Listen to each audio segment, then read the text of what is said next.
Up, up, up, up, up, up, up! Yay! BB! Hey, this is Smitty Power Belly making a video about how I deload and some suggestions for you to deload in preparation for a strongman competition. When I talk about deloading, I'll be talking about the 7 days leading up to a competition. So this is Monday's training.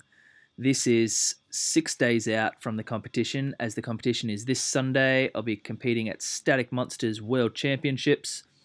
So the first thing we want to do when we talk about deloading is we want to reduce the intensity, meaning the weight on the bar, and we also want to reduce the volume of your normal training. So weight times sets times reps, everything needs to be reduced. So on this workout here, normally what I would do if I was doing box squats would be anywhere from 130 to 160 kilos for 10 or 12 sets of 2. So I've reduced the weight on the bar, the intensity, and I'm doing half the amount of sets, so therefore dramatically reducing the total amount of volume that I'd normally lift. So that's the first part about a deload, is that we need to do less work. Sounds pretty simple. That's why it does help to follow a program so that you know on a normal training day the amount of volume and the intensity that you lift at, and you can manipulate it during your deload period. Same thing with my deadlifts here. I'd normally be playing with 150 to 170 kilos. So I went a lot lighter, still got the band on there, so still felt like hard work, but it's a lot less work than normal. I followed that speed work up with some back squats. Normally I would suggest not adding in new movements or new exercises in your deload week. And believe it or not, back squats for me, this will be the first time this year, and what is it, May?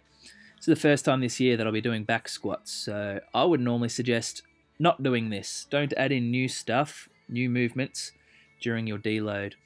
But I did, and I filmed it so that I could put it in the video.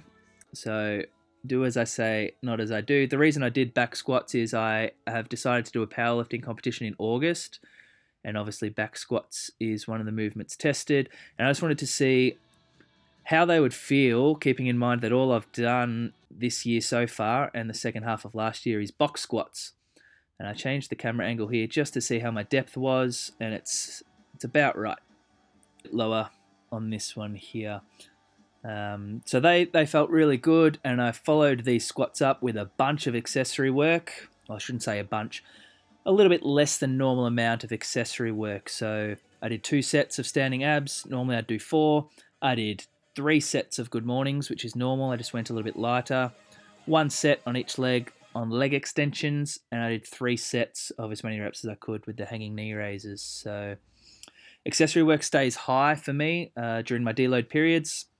It's just that it's 1 or 2 sets of everything instead of 3 or 4. Tuesday's training is always dynamic effort upper body for me, so log pressing. Normally I would do between 20 and 24 reps, between 70 to 85% of my max.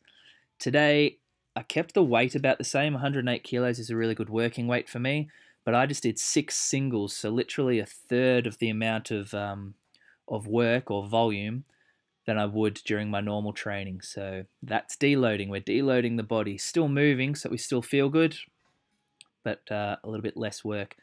And then I hit a single at 113 kilos, just 5 kilos heavier, just because it was feeling good, feeling fast, and I'm an animal and I can't contain myself.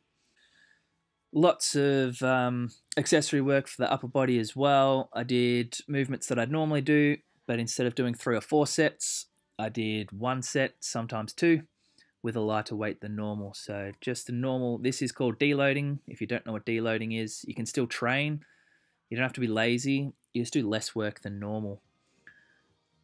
Other points is, apart from not introducing new movements in your deload, is to not try new things, such as Alira and I went to the Cairo today.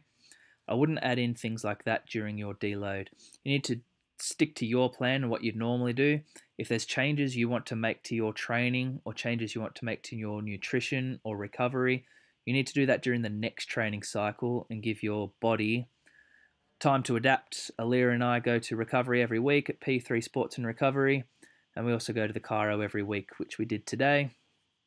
So that's just another tip for you. You need to do less work, but try and keep things more or less the same as your normal lifestyle.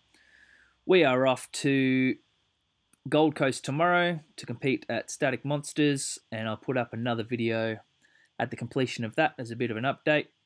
Things are feeling good. We're hoping to get some PBs on the day and then get back into training for the next competition. Any questions, hit me up. I'll talk to you soon.